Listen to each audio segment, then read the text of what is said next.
Vamos chamar agora o Tiago Tognoli para fazer a apresentação da monografia dele. Oi, pessoal, bom dia. Bem-vindo, Tiago. Obrigado.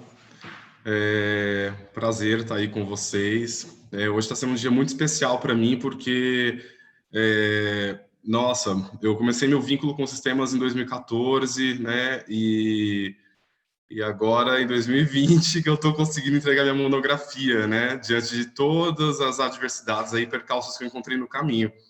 Eu sou assistente social, né? Eu entrei nos sistemas em 2014 em busca de recursos aí de como de melhorar meus atendimentos, né? Meu trabalho com família.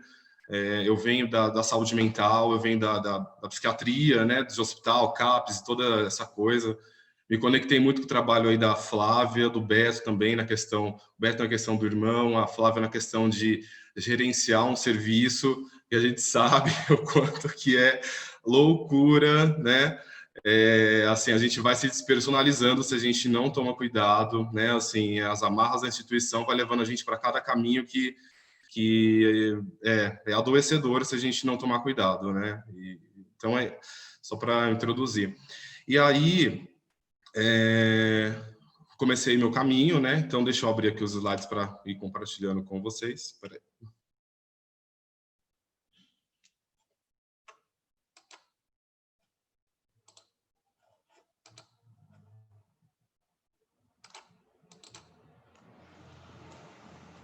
Ah, não era esse. Denise, eu queria o outro. Peraí.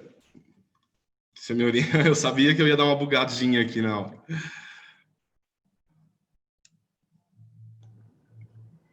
Peguei o arquivo É errado. outro slide que você está falando? Peraí, que eu tenho dois aqui. É Vocês só estão vendo esse? Não, a gente está vendo cultura real e cultura ideal. Tá. Eu tô com outro aqui que eu abri, peraí. Deixa eu ver se eu consigo inseri-lo aqui. Espera só um minutinho. Vamos lá. Fecha esse. Fecha esse, Tiago. Peraí. Fechar no sentido de parar de compartilhar esse, né? Stop share, que aí acho que entra outro. Peraí, deixa eu voltar para a plataforma aqui do Zoom, só um minutinho. Cancela.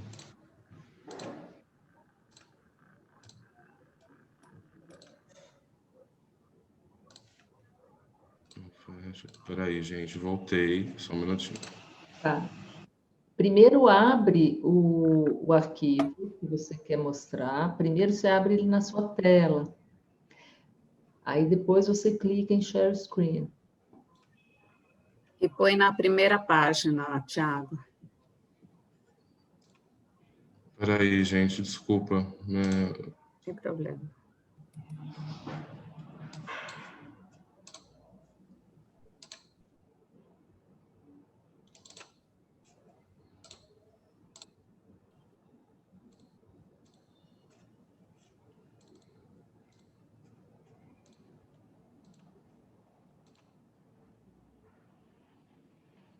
Agora eu achei, vamos lá. Bom, fomos. Então, vamos lá. Então, gente, assim, eu comecei nos sistemas, né, em 2014. Thiago, só Oi. volta naquele modo de apresentação de slides que a gente te mostrou no início, tá bom? Tá bom, tá com... Foi? Tá. Deixa eu abrir aqui agora o Zoom. Bom, vamos lá. Então, na verdade, meu interesse, gente, começou por estudar a maternidade, né? Eu queria entender... Hoje eu estou coordenando uma casa de acolhimento para crianças e adolescentes, e aí, assim, eu tenho um caso que especificamente me tocou bastante, né? No primeiro ano de formação nos sistemas, eu perdi a minha mãe, né? Assim, eu tive a perda da minha mãe no primeiro ano, E aí eu fiquei um pouco atordoado aí, né? Eu falei, ai, gente, o que que eu vou fazer? O que que vai ser de mim? Quase parei, mas continuei. Aí no segundo ano tive perda de emprego e tal, né? Que acabou me levando hoje a trabalhar na gestão de uma casa de acolhimento.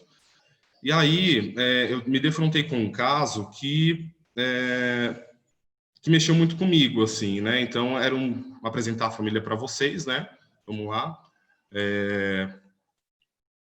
Então, assim, era uma família que morava na região próxima aqui da Lapa, né? Bairro da Lapa. Era uma família que já era acompanhada pela rede de assistência e pelo Conselho Tutelar já há alguns anos, desde o ano de 2011, né? E então as crianças elas eram cuidadas pela avó.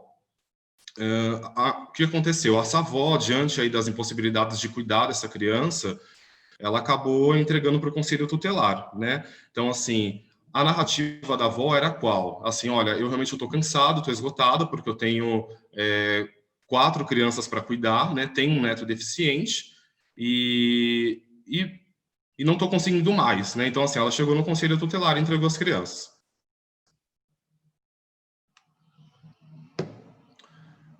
Então, assim, a partir do acolhimento das crianças, a gente foi percebendo nos atendimentos que eram realizados, assim, que eu realizei também, a questão do conflito entre a avó e a mãe, né? Assim, porque o discurso da avó era muito assim: ela tem filhos, eu que fico criando, eu que cuido, né? Então, e ela não desenvolve o papel de mãe dela. Deixa eu somar aqui, peraí. A avó também tinha um discurso que ela ia fazendo uma cirurgia, não ia estar conseguindo cuidar dos netos. Então, a linha de trabalho que a gente começou a adotar na instituição foi muito focada na mãe, né? Então, assim, se ela sempre foi uma mãe ausente e uma mãe que nunca deu atenção devida, então vamos trabalhar por aí, né? Então, eu sentei com ela, né, e comecei a atendê-la por aí, né, até a partir de interlocuções aí que eu tinha lá e tudo mais. Então, a gente traçou um plano com ela, né? Ou seja, nós construímos com ela um caminho para ela estar possibilitando aí ter a guarda dos filhos novamente, né? Considerando que a guarda dos filhos, quando vai para uma instituição de acolhimento, passa a ser da justiça, né? Então, assim, um dos critérios que nós utilizamos, né, que eu também, né, utilizo, assim, comparecimento da família nas visitas, né, o envolvimento dos pais aí, da mãe, seja de quem for, nas reuniões escolares das crianças, em estar comparecendo nas consultas médicas e por aí vai, né, e atendimentos também, né, com a equipe técnica, então seria assistente social e a psicóloga da instituição. E aí começou o seu acompanhamento. Só que o que era percebido, assim, que me era que era deixado para mim, era muito essa questão,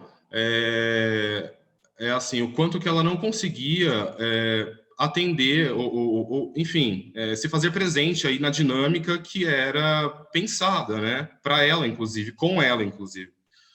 E, então, assim, ela não comparecia para fazer as visitas, né? Assim, ela não comparecia para ir nas consultas das crianças, ela não ia nas reuniões escolares, né? E eram sempre respostas muito evasivas que ela dava no atendimento. E a gente, né? Eu ficava muito angustiado com isso, né? Então, assim, quando foi em fevereiro de 2009, foi realizado uma reunião na vara da infância, né? Com a psicóloga, com a assistente social. A Alana, né, eu estou chamando ela de Alana, ela foi advertida pelo juiz, o juiz fez uma audiência de advertência com ela, e mesmo assim, né, continuávamos aí trabalhando, né, para que ela, né, se empoderasse aí e conseguisse estar com essas crianças novamente, né.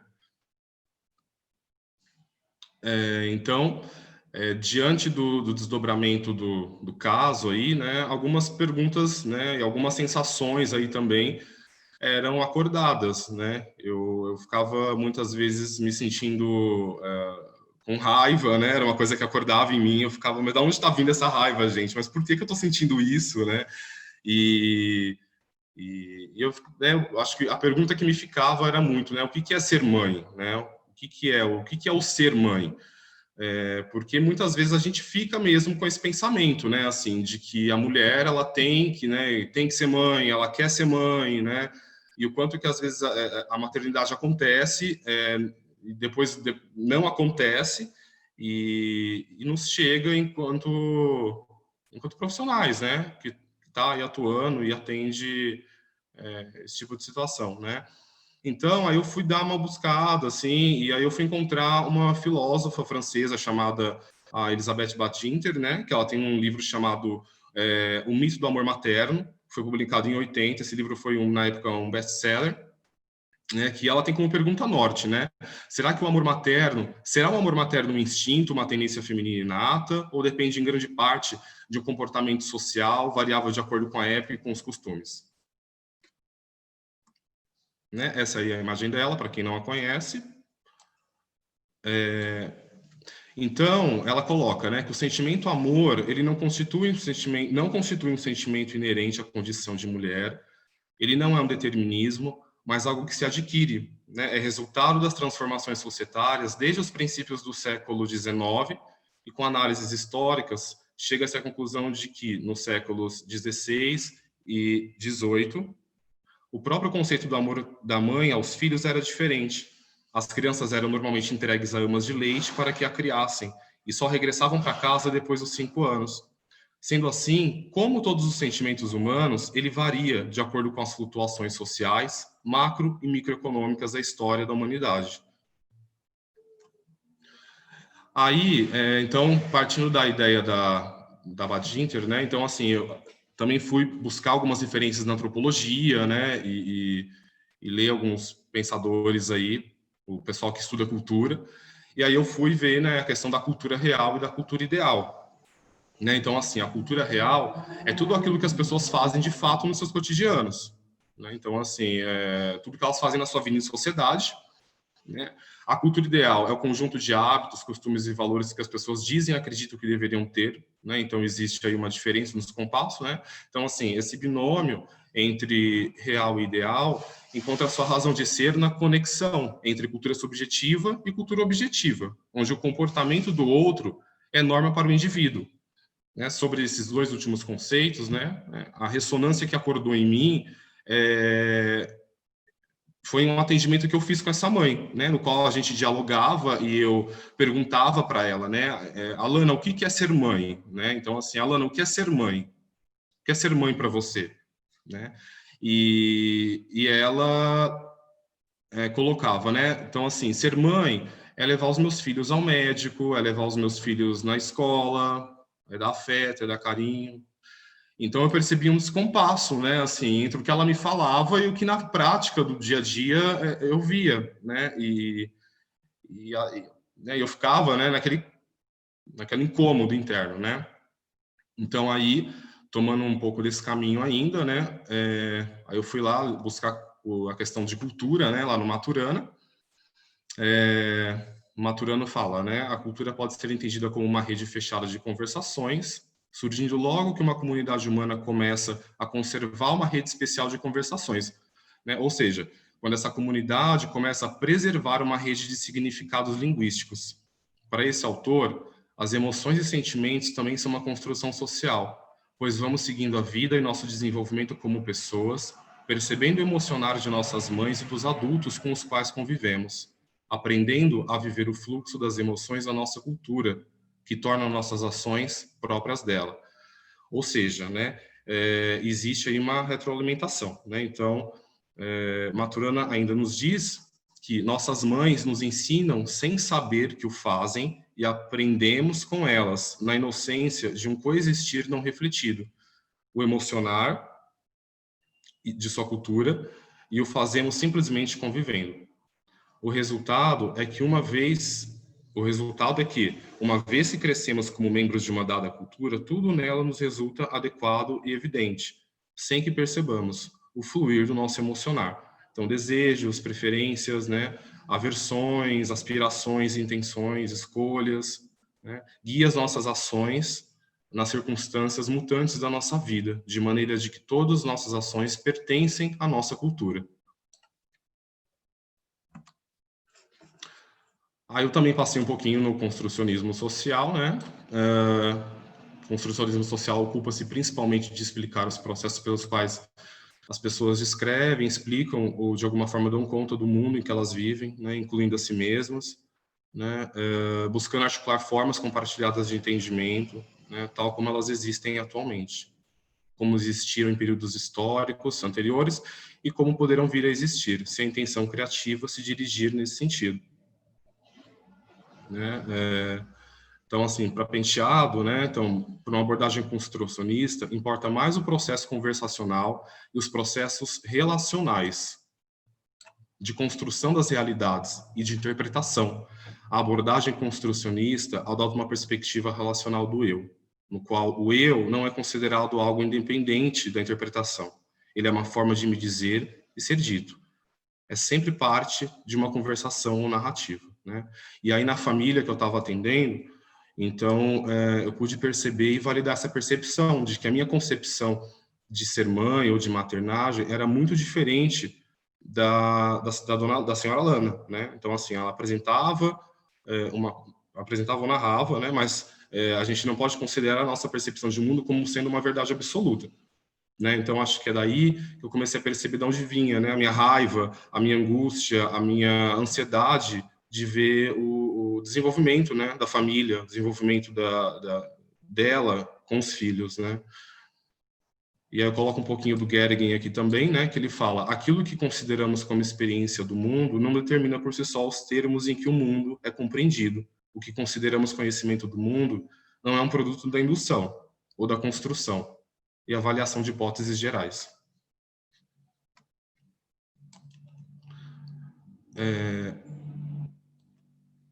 Aí, novamente, né, meu processo de ser terapeuta sistêmico, né, eu acho que os recursos na minha própria história, nas minhas ressonâncias. Então, assim, foi um caso que eu tive muitos incômodos, né, diante das escutas, das narrativas, né.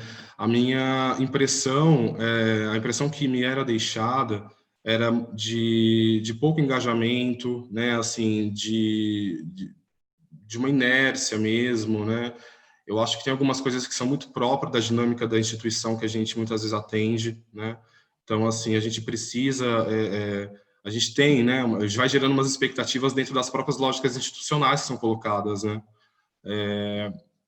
Então, como eu estava tendo a oportunidade também de atender tanto a senhora, a dona Alana, como seus filhos, né, eu percebi a ansiedade das crianças, né, de eu estar voltando para casa, né. E eu acho que uma das situações que me tocou muito foi quando a criança me perguntou, ela me parou e ela perguntou: tio, eu vou voltar para casa? Né? E aí nossa, aquilo para mim veio, né? E começou a vir, e aí eu falei: da onde está vindo, né? Por quê? E aí eu começava a me revisitar, buscar na minha história as respostas, né? O que isso tem a ver com a minha história, né? O que isso tem a ver com a minha vida. Então eu me peguei pensando algumas vezes, né? Por que esse caso me desperta isso, né? E aí eu fui, né? Tive que fazer o mergulho, né? Eu tive que olhar para as minhas ressonâncias, né? Aí eu trago um pouco do Muni também, né? Que ele coloca, né? A ressonância que descrevi não existe como tais, né? Ela surge nos pensamentos, nas interações do real dos membros do sistema em jogo, né? A ressonância não é um fato objetivo, né? Não se trata de uma verdade velada que devemos fazer surgir através de um ponto em comum dos diferentes sistemas. Ela nasce na construção mútua do real que se opera entre aquele que nomeia e o contexto no qual ele se descobre. Então, na minha construção de mundo, o ser mãe era a presença e busca pelo encontro, ou até mesmo esperar pelo reencontro, né? Dentro da minha família, a minha mãe, eu tinha 1 ano de idade, tinha 2, a minha mãe perdeu um filho de 8 anos, né? E eu fui ver o quanto que a minha mãe, enfim, foi fazer buscas, né, para haver uma possibilidade de reencontro com esse filho que havia falecido, né? Então, assim, era uma busca que transcendia até mesmo a própria morte, né? E eu fui, né, acompanhando a minha mãe nessa questão do luto, né, até mesmo anos mais tarde, né? Então, assim, na minha casa, essa dor da minha mãe ela era pouco falada. A minha mãe tinha uma dificuldade muito grande de expressar a questão da partida do meu irmão. Eram conversas muito rápidas, muito curtas. Ela tinha uma dificuldade de entrar em contato com isso, né? Então, eu coloquei, né? A dor dessa partida era pouco falada, a voz embargava, os olhos dela enchiam de lágrimas e eu não encontrava muitos recursos para ajudá-la, né? A não ser ofertar um abraço. Né? Eu me paralisava, eu realmente não sabia como... o que fazer. Eu apenas acalentava minha mãe num abraço, né?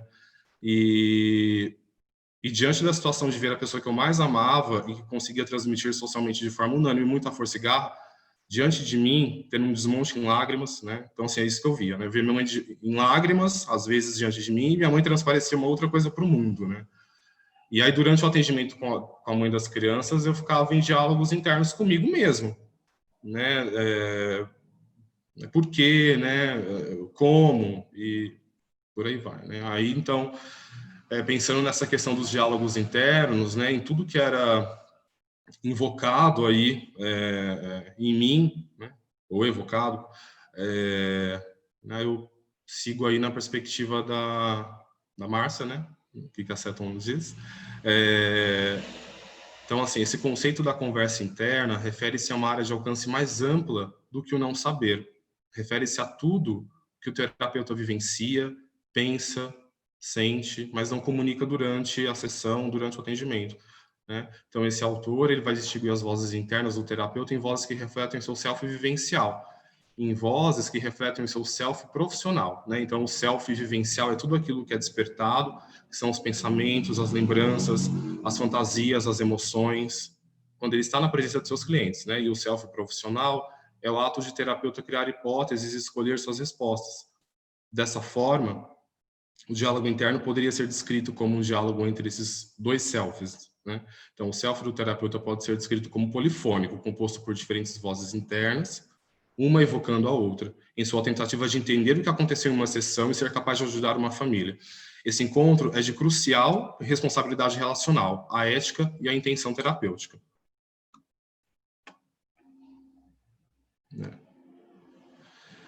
E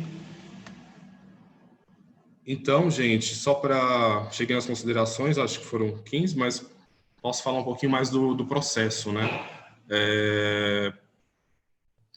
Então, eu ficava sempre muito nesse questionamento, né, comigo, né, e o quanto que a minha história poderia muitas vezes também surgir como uma possibilidade também de acolher essas crianças, né. Eu fui buscando conexões, né, e quando eu estava fazendo as interlocuções com a Márcia em relação ao trabalho, a Márcia me provocava, né, e perguntava: Thiago, onde você encontra recursos, né? Aonde você encontra meios para você trabalhar com isso, né? Porque não é um trabalho fácil, não é um trabalho simples, né? De onde você tira, né? E eu ficava perguntando para mim mesmo, né? Assim, por mais que eu tivesse passado aí pelos sistemas, eu acho que eu não estava entrando em contato também um pouco comigo há um certo tempo. E aí eu fui revisitar o menino do passado, né? Quem era o Thiago, né? Quem era o Thiago que hoje trabalha com crianças nessa condição, com essas famílias? Quem era o Thiago do passado que tinha no Thiago do passado, né? Como recurso para estar com essas crianças? E aí eu embarquei na nave do tempo e fui, né? E quando eu percebi, eu estava lá aos meus 5 anos de idade, né, lembrando a separação dos meus pais, lembrando meu pai e a minha mãe, me colocando uma pergunta, né, com quem você gostaria de ficar, né, quem você acha que você vai ser mais feliz com quem, né? Que não foi uma decisão fácil, né? Não foi, e eu fui, né? Então, eu vivi a separação da minha mãe, né? Eu não tinha muita consciência daquilo, mas eu estava vivendo uma separação, né? Eu voltei a morar com a minha mãe aos 12 anos de idade, quando eu estava morando com meu pai, com a madrasta, né? E eu comecei a ter problemas, né? 12 anos, virei o rebelde sem causa, e os problemas apareceram, e E aí eu acho que o voltar para casa foi um momento muito decisivo para mim, um momento muito importante, né? E isso ressoou muito em mim, né? Na questão da criança, né? Que eu estava atendendo, né? Que me perguntou se ela iria voltar para casa, né? Eu vou voltar para casa, né? Eu acho que foi isso que me deixou tão angustiado, né? E eu fui, porque eu voltei para casa, né? E eu não sabia se ele ia voltar, né? Eu acho que foi isso que mexeu comigo de uma forma muito profunda, né? E eu acho que essa questão da mãe, né? Porque a mãe, pelo menos a mãe na minha construção de mundo, a minha mãe era assim, diante de todas as circunstâncias, ela permitiu que eu fosse morar com meu pai, né? E anos mais tarde eu fui entender o motivo, né? Assim, ela falou que meu pai chegou a ameaçá-la, né? Que se ela não deixasse eu ir morar com ele, então ela foi me contar isso, eu já estava adulto, né? E eu fui morar com meu pai, eu sofri alienação parental por parte da minha avó paterna, então eu vivi um caos, né? E eu só fui ler esse caos, eu acho que muito tempo depois, né? Eu fui ler o caos muito tempo depois.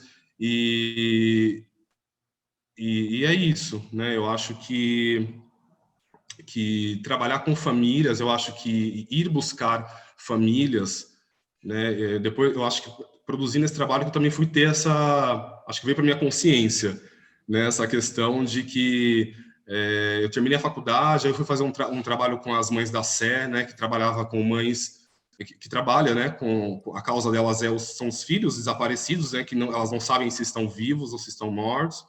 Né? E eu acho que quando eu fui fazer esse trabalho com essas mulheres, eu acho que eu fui, na verdade, buscar instrumentalização para acolher a dor da minha mãe, né? Mais 3 minutos, viu, Tiago? Tá. Então, é isso, né? E aí, como consideração final, né? Eu concluí que eu pude confrontar minhas próprias percepções de mundo, né? No atendimento desse caso, né? Sobre o amor materno e o quanto que isso pode variar de cultura para cultura, né? De sociedade para sociedade, e até de áreas de estudos diferentes, né? Visto que a Badinter foi duramente criticada por biólogos, por psicólogos, né? Por ter passado aí da fronteira de estudo dela, né? As interlocuções com a Márcia foram muito ricas para mim, né? A Márcia falou assim, Thiago, mas eu fiz perguntas que, né? Que para ela não foram tão grandiosas, não foi uma super intervenção, mas para mim foi muito importante, né? Assim, uma pergunta simples, né? Boba, que eu saía pensando, né? Eu ficava pensando, né? Então, assim, onde estão os meus recursos, né? Aonde está? Eu fiz a viagem no tempo, né? Então, o que eu concluí com esse trabalho foi isso, né? Foram essas impressões, que a vida moderna, eu acho que ela vai desconectando, pelo menos né, minha impressão aí, ela vai nos desconectando da nossa própria história. Né? A gente vive num centro urbano, é uma loucura, a gente acorda, vai para o trabalho, né? E a gente precisa estar muito atento à nossa história, né? O tempo todo, né? Porque ela vai sendo esquecida, ela vai ficando para trás mesmo, né? Em todo sentido. Então, fazer viagens no tempo, né, é de grande importância para não perdermos nossa história. É uma das conclusões que eu tenho aí da produção do trabalho, do meu processo de me tornar terapeuta, né? Estar atento aos meus dilemas da minha história, né? Que esses podem ser os dilemas também do meu cliente, né? E achar pontos em comum é o caminho para o processo. E eu queria fechar com essa frase, né? Que a vida, ela é autorreferência. O terapeuta, ele tem que ser capaz de se deixar tocar pela experiência de dor do seu paciente, que lembram suas próprias dores. Do Stephen Gilligan. É isso, pessoal. Obrigado aí pela atenção. Obrigada a você, Tiago. E agora eu chamo a Márcia Seton para fazer umas considerações. Dá para tirar a tela aí, ó? Para poder, porque senão eu não consigo ver o Tiago, eu quero ver o Tiago. A gente estava em 2 campos diferentes. Bom, Tiago, assim, a primeira coisa que eu quero te falar é o encantamento e a admiração que você sabe, eu já falei para você que eu tenho pelo teu trabalho. Não é um trabalho quase insano, né? Eu acho que é dificílimo. E aí, o que me chamou a atenção ao longo do processo da gente conversando foi a tua coragem de partir de um atendimento social que mexeu com você para compreender quais as ressonâncias e quais as emoções que te provocavam, ao invés de julgar uma mãe que você não achava adequada, que não aparecia, não aparentava ser adequada. Aí eu tossindo de novo.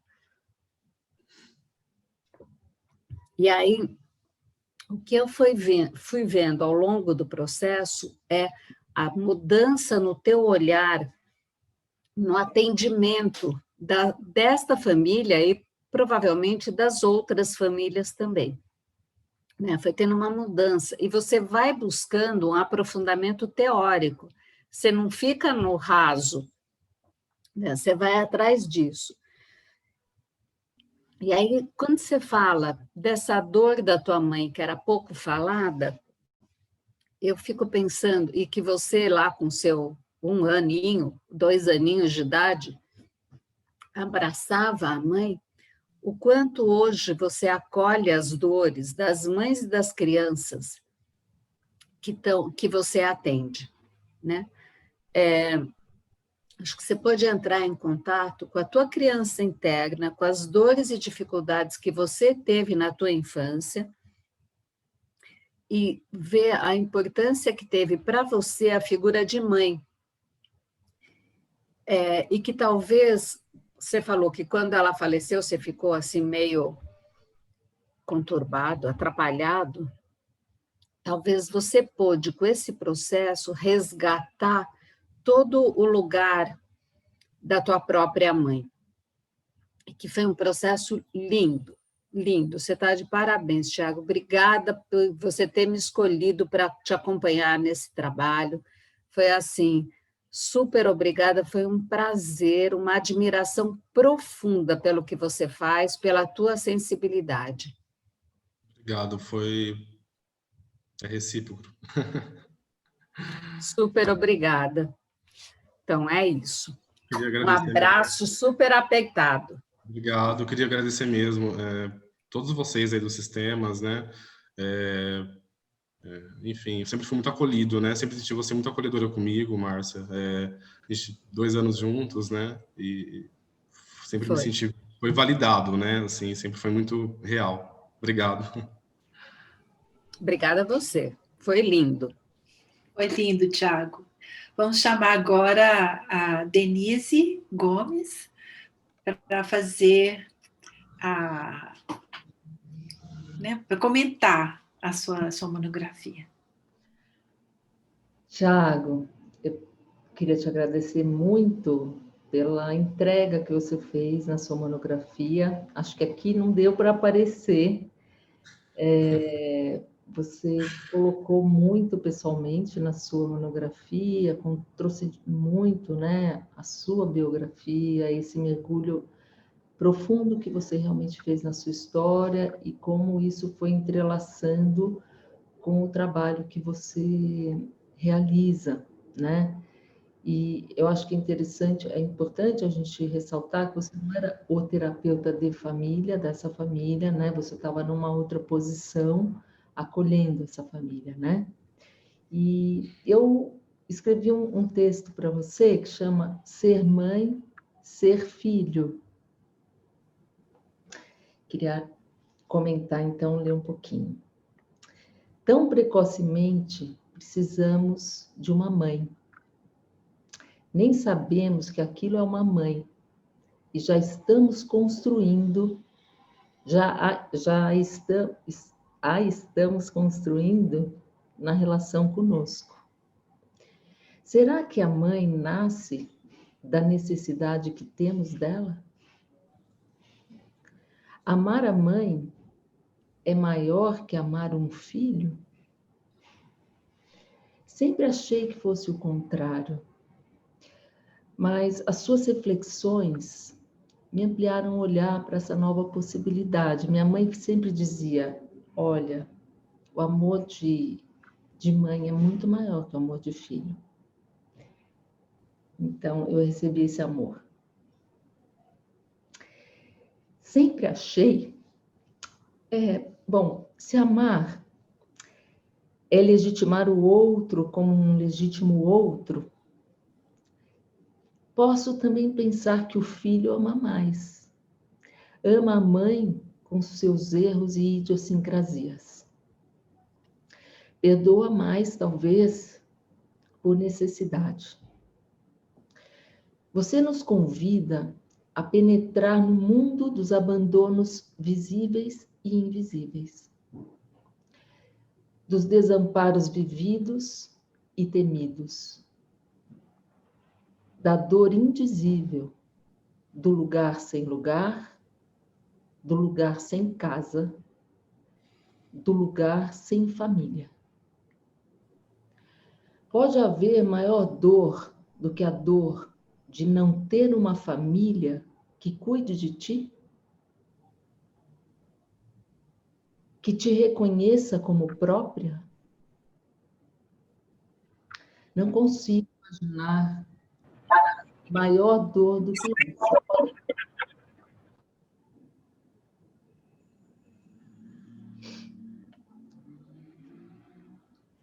Esse é o cúmulo do refugiado. Não tem para onde voltar, não tem para onde ir, e não tem quem caminhe ao seu lado. Te convidei para uma conversa informal antes de ler o seu trabalho, para eu me aquecer, para saber de você e do seu percurso desde que você partiu para a sua viagem. Você sabe que eu tenho um carinho muito especial por você, né? E agora eu sei que você também tem por mim, com esse convite. Você silenciava suas dores na sala de aula, quando você era meu aluno. Você sofria calado durante a formação. Eu queria te buscar, mas você se fechava no quarto, sempre muito educado. Não reclamava de nada. Um gentleman. Quantas vezes era eu quem sofria as dores que eu imaginava que moravam no seu coração antes de eu dormir.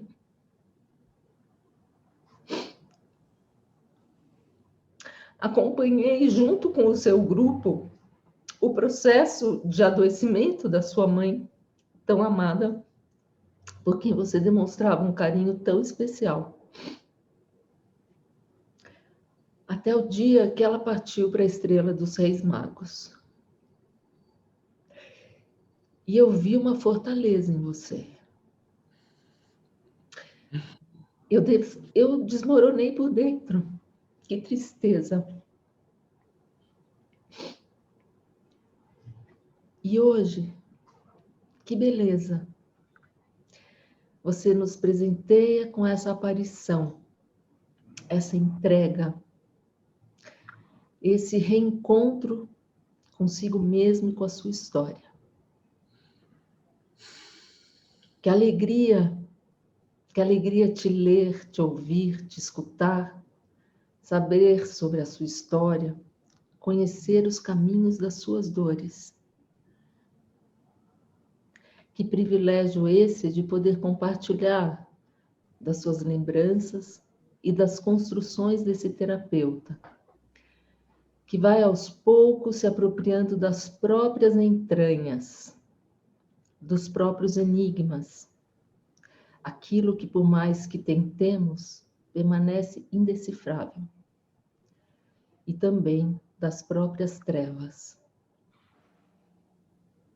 Aprender a se deixar tocar pelas experiências de dor que lembram suas próprias dores.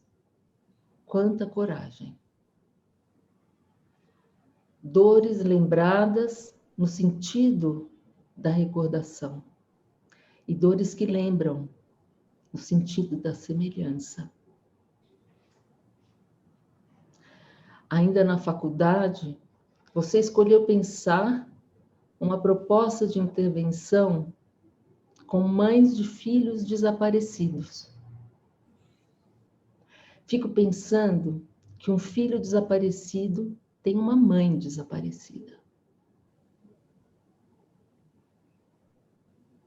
Essa é uma imagem que me leva ao fundo de um poço sem fundo, uma dor sem tamanho, abissal.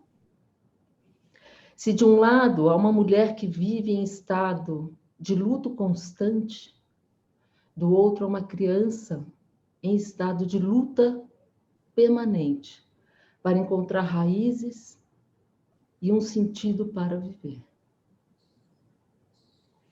Como acolher familiares que abandonam suas crianças diante da falta de recursos materiais e emocionais para lidar com eles? Como cuidar de mães, pais e filhos e de relacionamentos conjugais que culminam em violações de direitos como a violência doméstica, a negligência, o abandono? Essas são questões que você escolheu enfrentar.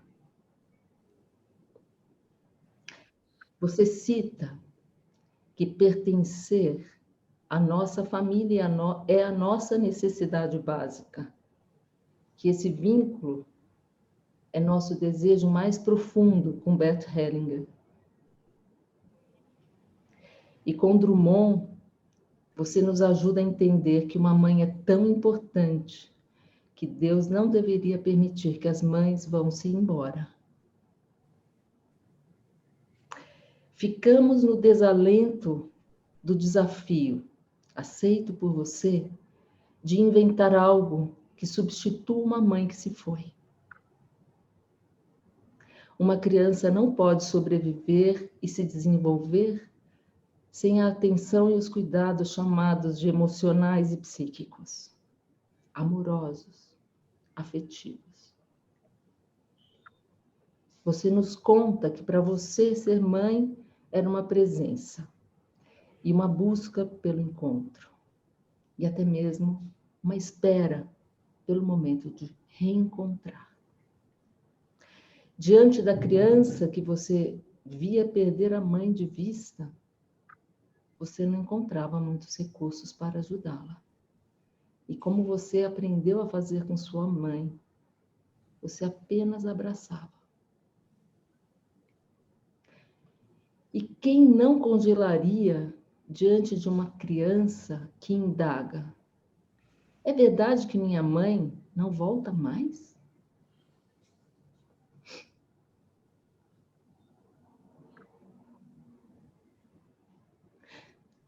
Ela me deixou aqui para sempre?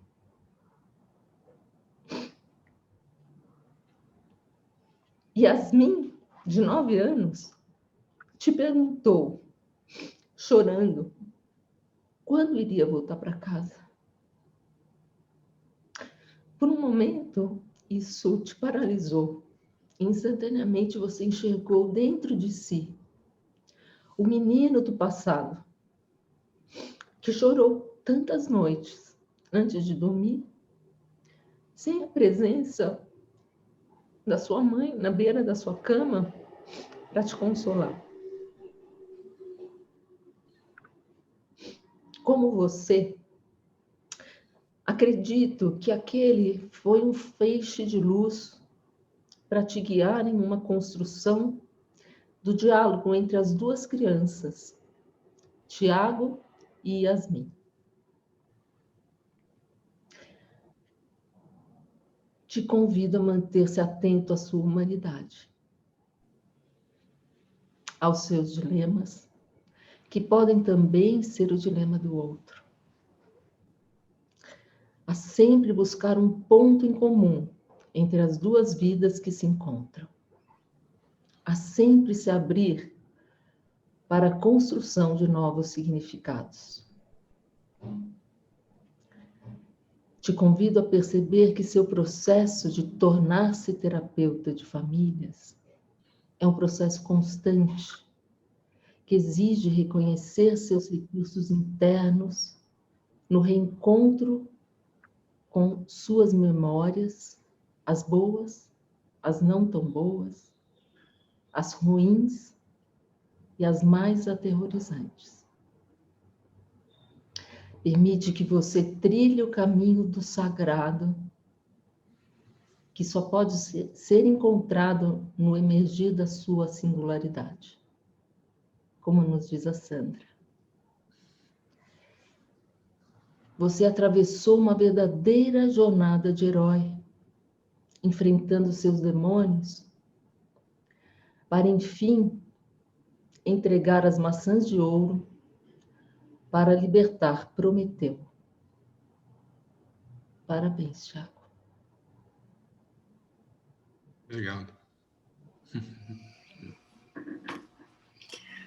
Bom, obrigada, Tiago. Vamos agora ver as pessoas que gostariam de falar umas palavras para o Tiago.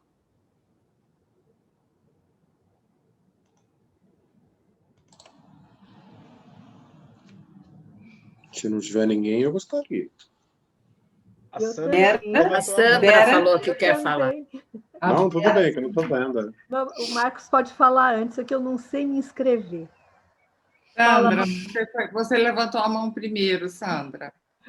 Então, eu queria dizer para o Tiago que eu guardo de você fotos de momentos nossos. E no começo, quando você evitava que os nossos olhares se trocassem, se encontrassem, e a partir do tempo que nós fomos ficando juntos e conversando na aula, a entrega do teu olhar para mim e o meu para você. Não vou esquecer nunca.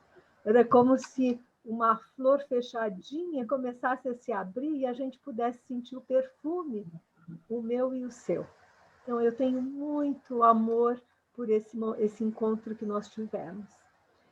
E essa questão, quando eu vi o título do seu trabalho, sabe, como se fosse uma coisa que eu sempre tinha esperado, que você fosse fazer um trabalho relacionado ao materno e reencontrar essa mãe amada sua. Eu tinha certeza que esse trabalho viria por esse caminho. Fiquei muito feliz, vou ler com muito amor.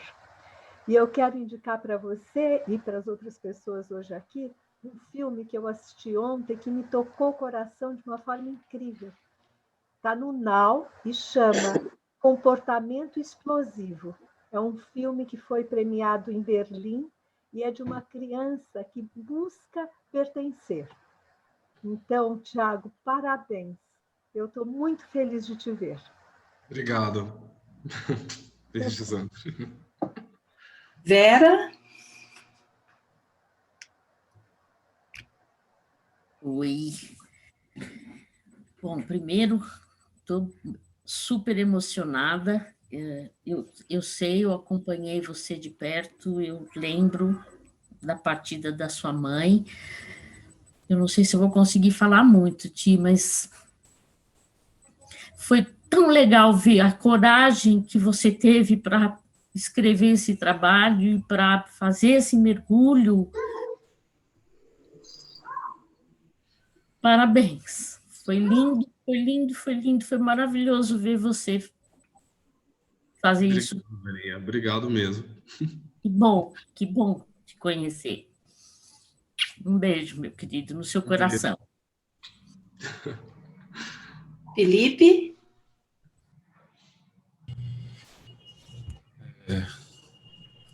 A gente está na tela aqui, mas parece que eu estou lá na salinha dos sistemas humanos. Já chorei com todo mundo.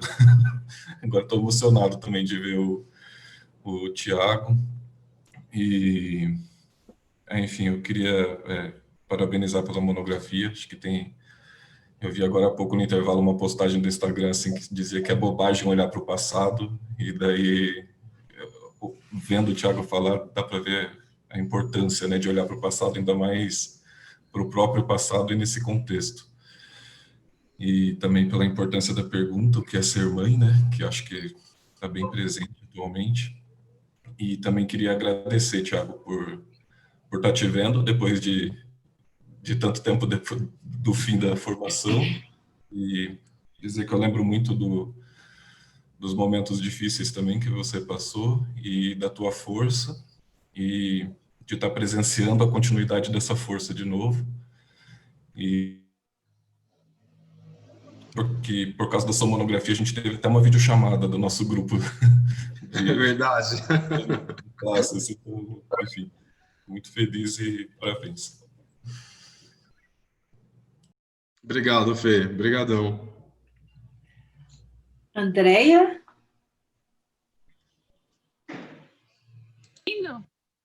Estão me ouvindo? Sim.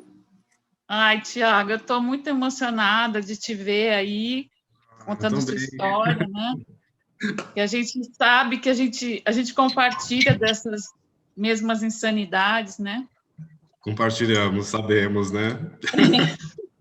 E trabalho em comum, né? Eu estou muito feliz que você saiu dos diálogos internos e que você foi aí para estar corajoso aí contando essa história para a gente, né? Eu também estava esperando muito tempo isso, né? E eu acho que durante o curso eu fiquei no seu pé o tempo inteiro para você não parar, né? Te mandando mensagem, te ligando, né? E agora você terminou o trabalho antes de mim, né? Que coisa, né? Então, eu queria muito te abraçar agora, né? E tomara que passe logo para a gente poder se ler, tá bom? Eu te amo muito e eu estou muito feliz. Eu te adoro, viu? Tá? É isso. Marcos? Liga o som, Marcos. Obrigado, Ana, por me deixar em um lugarzinho aqui.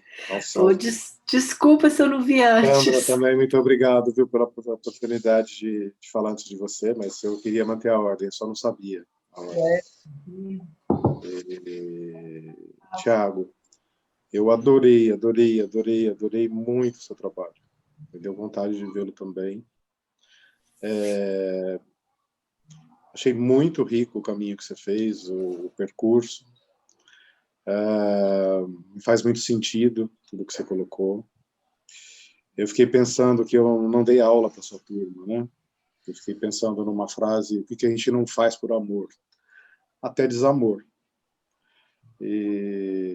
Mas eu permaneço no desejo de estar com você, mais perto, e desde que isso não seja uma coisa forçada, que isso for uma coisa legal, uma nova construção.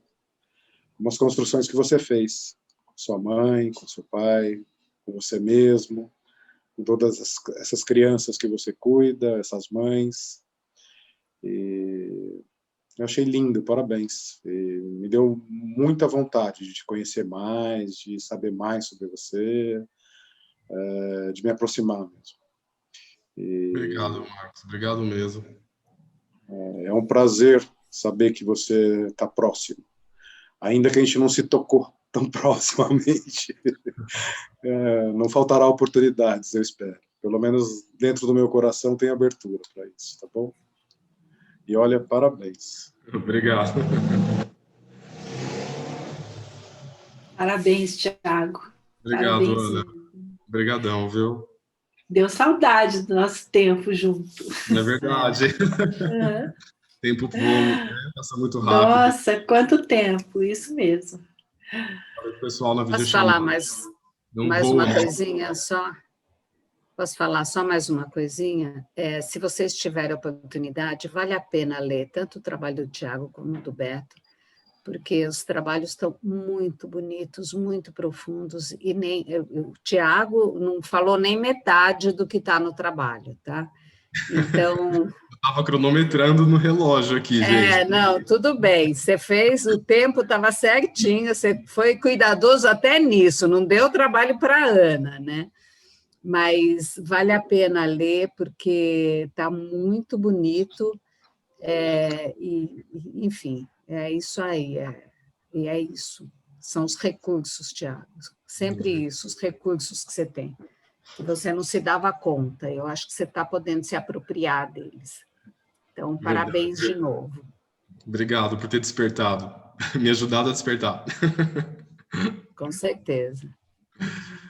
Queria falar um pouquinho, Tiago, eu também, por alguma questão, durante o processo de formação, eu acabei não dando aula para a sua turma, né? E nos conhecemos pelos corredores, em alguns eventos, você sempre muito quietinho, né? Pedindo licença, às vezes, para estar, e eu fiquei muito feliz de ouvir você hoje, ouvir sua voz com propriedade, falando de um lugar legítimo, empoderado, né? Falando de situações difíceis, de processos que você viveu difíceis nos sistemas. Acho que hoje está um pouco mais claro para mim o percurso, né? Eu acompanhei um pouco à distância, mas hoje na tua história, no teu relato, fica muito mais claro. E agradeço a confiança de você compartilhar conosco suas profundezas, né? Parabéns pelo trabalho lindo e muito bom ouvir tua voz. Fale Obrigado. mais. Isso foi um estímulo o curso todo. A Márcia falava, Tiago, fala mais, fala, Tiago. Então, Você tem uma voz maravilhosa. Continue com esse mantra, porque a sua fala é maravilhosa, você fala com propriedade, com sensibilidade, com autoria. Maravilhoso. Escute esse mantra sempre, leve com você. Obrigado. Homem adulto com voz de homem adulto. Né? Fique por perto. Fique por perto. Vamos deixar, Isso gente. mesmo. Isso mesmo, fique por perto. Obrigado, Ana. Pode ter certeza, com certeza, gente. Obrigado. Alguém mais gostaria, antes da gente fazer o encerramento? Posso só falar para ele que eu adorei os olhos dele brilhando de felicidade? Gente, olha, eu comecei em 2014, né? Também em 2020. Então, é uma jornada aí. Mas eu esperei esse tempo todo pelos olhos brilharem. Sempre é tempo, Tiago, sempre é tempo. Sempre é tempo. Eu queria dizer que eu achei muito lindo também seu trabalho e perguntar se você quer ser meu amigo. Com certeza. Muito bom, parabéns, viu? Obrigado, Flávia. Obrigadão. Mais alguém? Eu não sei, significa que a gente vai abrir para todos os comentários e aí vai misturando, a gente encerra. O que a gente faz, Ana? Eu acho que a gente pode encerrar, não é, Marcos? Eu queria só falar uma coisa, gente. Eu queria dar super boas-vindas para a Leila Farina, que está aqui com a gente, que eu estou com muita saudade de você. Estou muito feliz de te ver aqui hoje. Obrigada. É mesmo, Leila. Bem-vinda, saudade. Eu também posso falar? Posso falar? Pode. Claro, Roberta. Te amo. Eu também. Eu fiz mais umas outras coisas, sabe? De hoje. E eu quero dizer que eu estou muito, muito feliz pelo conjunto pelo pacote de emoções de hoje, muito intenso, humanidade, terapeutas, pessoas, nossa, foi um prazer e eu estou muito feliz de ter conseguido participar e agradecer todo mundo, ver as carinhas de tanto tempo. E, que delícia! Um abraço para todo mundo, bem forte, daquele jeito que a gente sempre trocou. Obrigada. Muito bom. Aí, Ana, como a gente faz? O parágrafo cada um? Você prefere ele fazer todo o encerramento? Como você gostaria? Bom, acho que eu posso falar o primeiro parágrafo e você fecha. Tá bom. Então, 2 cada um. Vai, você faz 2, eu faço 2. Tá bom. Então, gente, chegamos ao final da nossa jornada, onde a gente pôde caminhar junto com os nossos formandos, agora colegas de trabalho. Parabéns!